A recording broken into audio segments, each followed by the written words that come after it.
Voilà messieurs, merci de nous faire confiance. Bienvenue dans ce journal tout de suite, ça charpente. La grève des pétroliers est loin d'être sans incident sur le marché économique de la ville de Kolwezi. Les prix des produits pétroliers deviennent instables et se rapportent d'une station-service à une autre.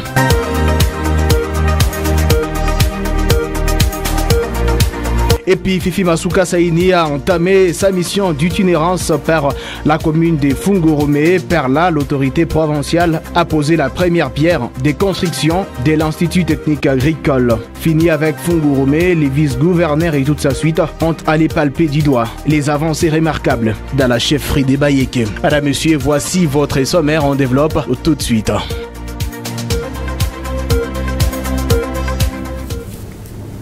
Madame, monsieur, ça a toujours été un plaisir de vous informer. Nous les faisons avec responsabilité. C'est parti pour cette nouvelle session de nos informations. Premier titre, comme je vous le disais au sommaire, la grève des pétroliers engendre sur les marchés économiques des Kolwezi une hausse des produits pétroliers. Les seules stations restées ouvrables jusqu'à l'instant ne parviennent plus à parler un même langage autour du prix. Cependant, les revendeurs récupèrent la balle au bon pour fixer les prix d'essence d'un litre à 2500 francs. C'est un constat signé par Elisha Kaondé.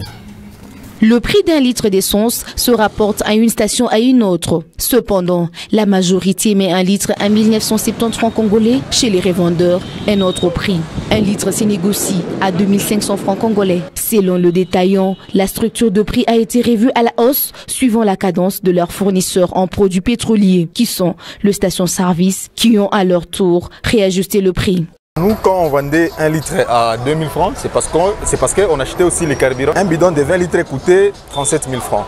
Maintenant, pour le moment, suite à cette rareté de carburant, pour le moment, nous achetons à 39 400. Alors c'est suite à ça, parce que si on revendait ici, donc on gagne 40 000 francs.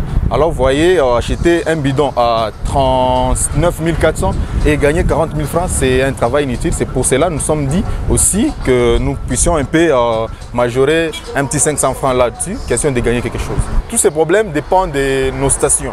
Le gouvernement doit quand même saisir ces problèmes-là, question d'entretenir avec les gens qui nous revendent aussi, les gens des stations et autres là. Question de régulariser cette situation, parce que nous ne pouvons pas, je ne sais pas moi, rester dans le même prix pendant que nous achetons à un prix élevé. Entre-temps, certaines stations-service restent toujours fermées. Le gouvernement congolais et la FEC ne se sont pas encore convenus sur la structure de prix qui pourra mettre en bonne posture les pétroliers et le pays. Un reportage d'Elisha Kaondé rendu ici au studio par Lucie Machik. On parlait tout à fait autre chose. Bientôt, la province du Lualaba sera dotée d'un centre des ressources pour l'appui des écoles d'enseignement technique, fruit de la coopération belgo-congolaise. C'est mercredi, le ministre provincial de l'éducation, Jules Kabouit, a au nom du gouvernement provincial ouvert les assises sur les projets d'éducation du Katanga qui touchent les deux provinces, notamment les Lualaba et les Hauts-Katanga. Raphaël Blondi était dans cette activité et nous propose ces reportages. Éducation du Katanga, en abrégé EduCat. C'est ce projet issu de la coopération bilatérale entre la RDC et la Belgique. Le projet vise à appuyer les écoles d'enseignement technique via son centre de ressources. Bientôt, la province du Lualaba sera dotée de son propre centre. Ce mercredi 7 juillet, le ministre provincial de l'Éducation, Jules Kabouit, a ouvert la réunion de la structure mixte de concertation locale organisée dans le cadre de la mise en œuvre opérationnelle du projet EduCat dans les deux provinces du Lualaba et du Haut-Katanga, en donnant l'objectif poursuivi par cette réunion. Le but des présentes assises est de nous permettre d'échanger ensemble sur la marche du projet en faisant notamment le point sur les activités déjà réalisées, celles en cours et à venir, ainsi que les éventuels ajustements nécessaires avec en ligne de mire l'atteinte de l'objectif principal du projet dans son ensemble, à savoir l'amélioration de l'enseignement technique et de la formation professionnelle des élèves fréquentant les écoles techniques ciblées et ceux d'autres établissement technique. Ces assises ont connu la participation des responsables du projet, de la FEC, du Lualaba et du Haut-Katanga, du services provinciaux de l'EPST, ainsi que les représentants des entreprises. Chaque partie prenante est mobilisée pour la matérialisation de ce projet. Le projet EDUCAT connaît l'appui financier du gouvernement belge-congolais.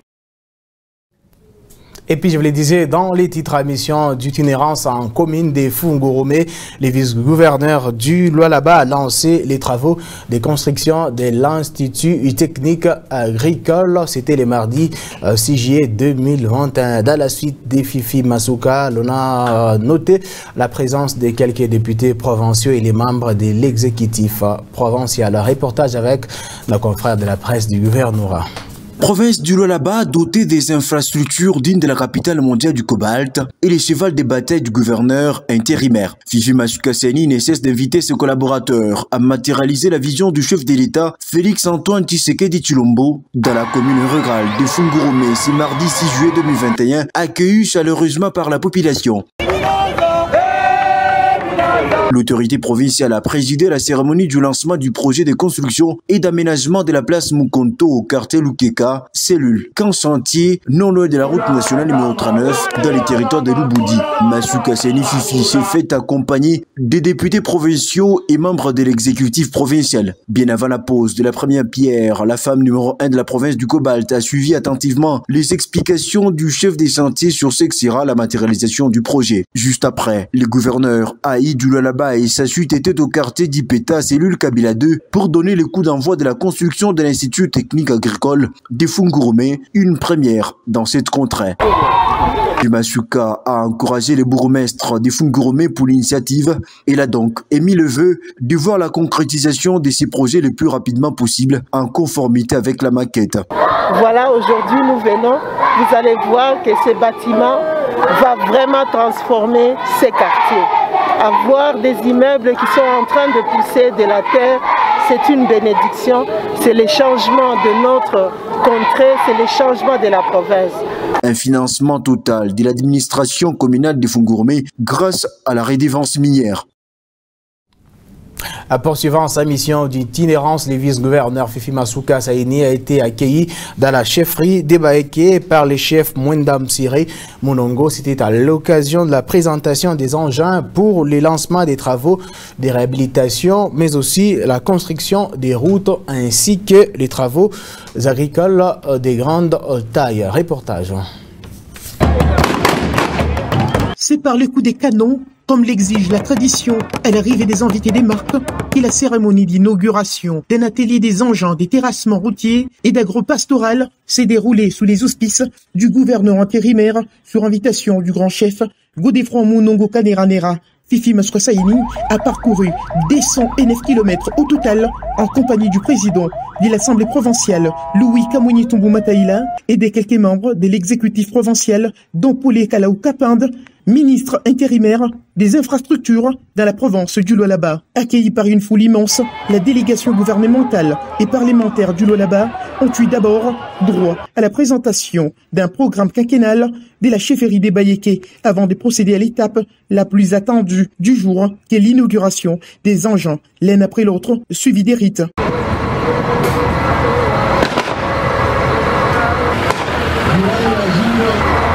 Fifi Masuka Saini a également été à l'université Mseri, où elle a bénéficié des ovations sans précédent de la part des étudiants et du corps académique avant de recevoir leur doléance au rectorat. Les gouverneurs intérimaires de la province du Cobalt leur a promis les soutiens du gouvernement provincial. L'autre étape était la visite de la radio-télé Tankiri du Ngaringazé de la chefferie. Ici, l'autorité provinciale a tenu un point de presse et répondu aux questions des chevaliers de la plume. Aujourd'hui, la rédévance dans la chefferie de Baeke est en train de montrer le fruit. C'est le fruit d'un travail de plusieurs législateurs qui ont travaillé et voilà qui apportent de fruits à la terre où appartiennent les minéraux.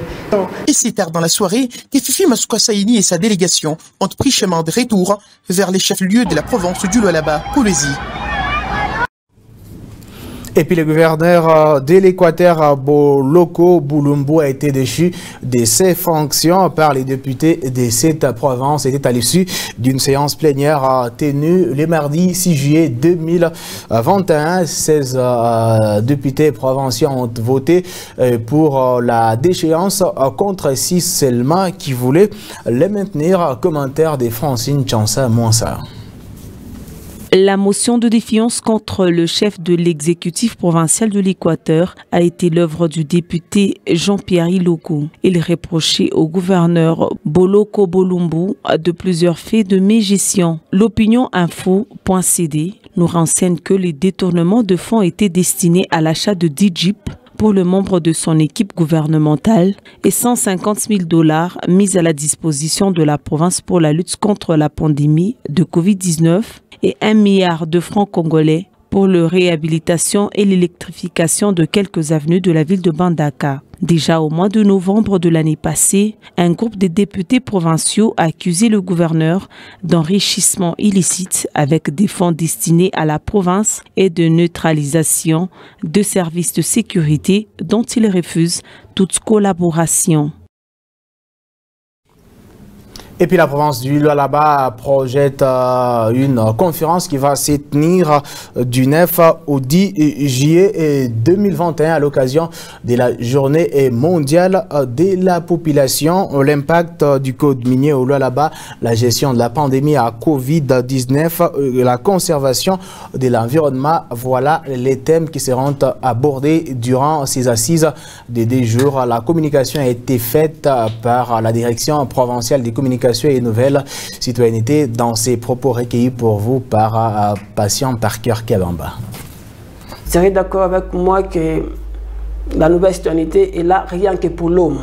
Elle n'est pas faite pour les arbres, elle n'est pas faite pour les murs, elle est faite rien que pour l'homme. C'est l'homme qui est appelé à construire, à planter les arbres, à construire les infrastructures. Mais il faudrait que cet homme qui est appelé à contribuer au développement soit aussi bien construit. Et tout commence par la tête. Voilà pourquoi on a mis un accent très singulier sur ces grands jours dédiés à l'homme. Et l'homme avec grand H parce qu'à l'intérieur il y a la femme, il y a les jeunes, il y a les enfants, il y a les handicapés, il y a toutes les catégories des vulnérables. Alors, avec le Fonds des Nations Unies pour la population, ils ont un principe ou un slogan qui dit « Everyone count » pour dire chacun de nous est indispensable, chaque personne est utile à la société. Voilà pourquoi nous allons devoir réfléchir dans un format qu'on appelle Aquarium Fishbowl et une activité qu'on appelle Agenda de la population où nous allons réfléchir sur la situation de l'homme en général et beaucoup plus parler de l'environnement dans lequel vit l'homme, et cet environnement qui est appelé à être bien soigné, être un environnement de qualité. Et surtout que notre chef de l'État, Félix Antoine Tshisekedi Tshilombo, est en train de parler sur l'investissement du capital humain. Donc on ne peut qu'investir dans l'homme qui est en bonne santé, l'homme qui a des qualités, et parce qu'on va attendre de lui beaucoup de résultats. Après sa promulgation le 5 juillet 2021 par les chefs de l'État, la loi portant organisation de la Commission électorale nationale indépendante, les réactions n'ont pas tardé dans la classe politique du Lualaba. On écoute quelques avis et considérations recueillis pour vous.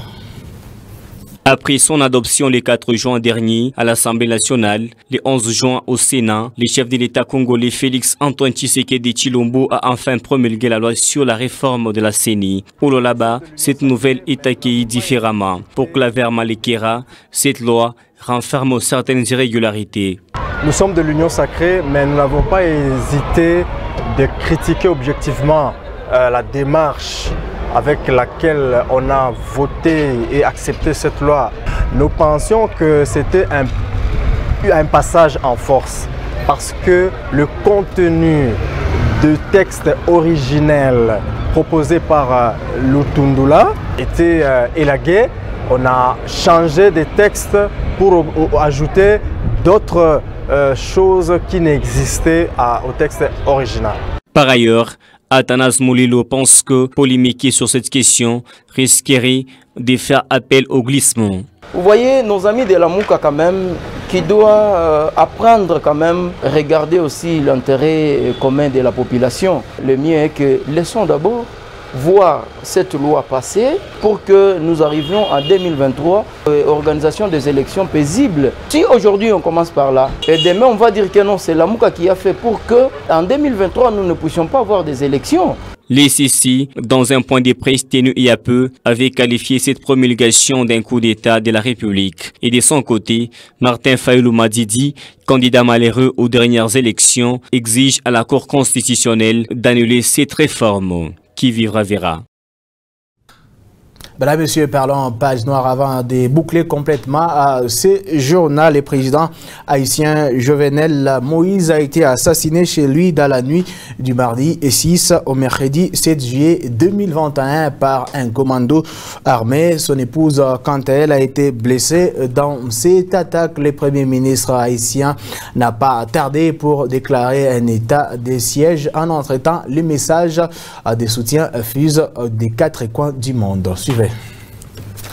À la suite de l'assassinat du chef de l'État d'Haïti par un groupe d'individus non identifiés, plusieurs gouvernements se sont exprimés et ont apporté leur soutien à la population haïtienne.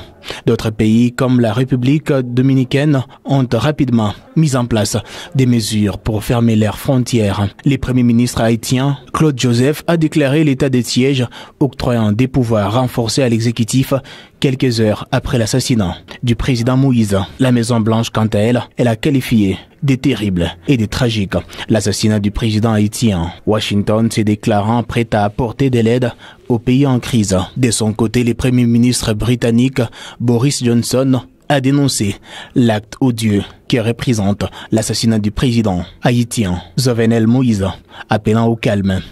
La France a dénoncé les lâches assassinats du président haïtien, demandant par la voix de son ministre des Affaires étrangères que toute la lumière soit faite sur un événement dont les détails restent encore inconnus. Le chef de la diplomatie européenne, Josep Borrell, s'est dit choqué par l'assassinat du président haïtien et préoccupé par les risques d'une spirale de violence dans le pays. Ces crimes entraînent un risque d'instabilité et d'une spirale de violence, a-t-il déclaré dans un message sur son compte Twitter. Le Conseil de sécurité de l'ONU est profondément choqué par l'assassinat du chef de l'État haïtien, a déclaré son président en exercice, l'ambassadeur français Nicolas Desrivières, à l'ouverture des travaux de cette instance.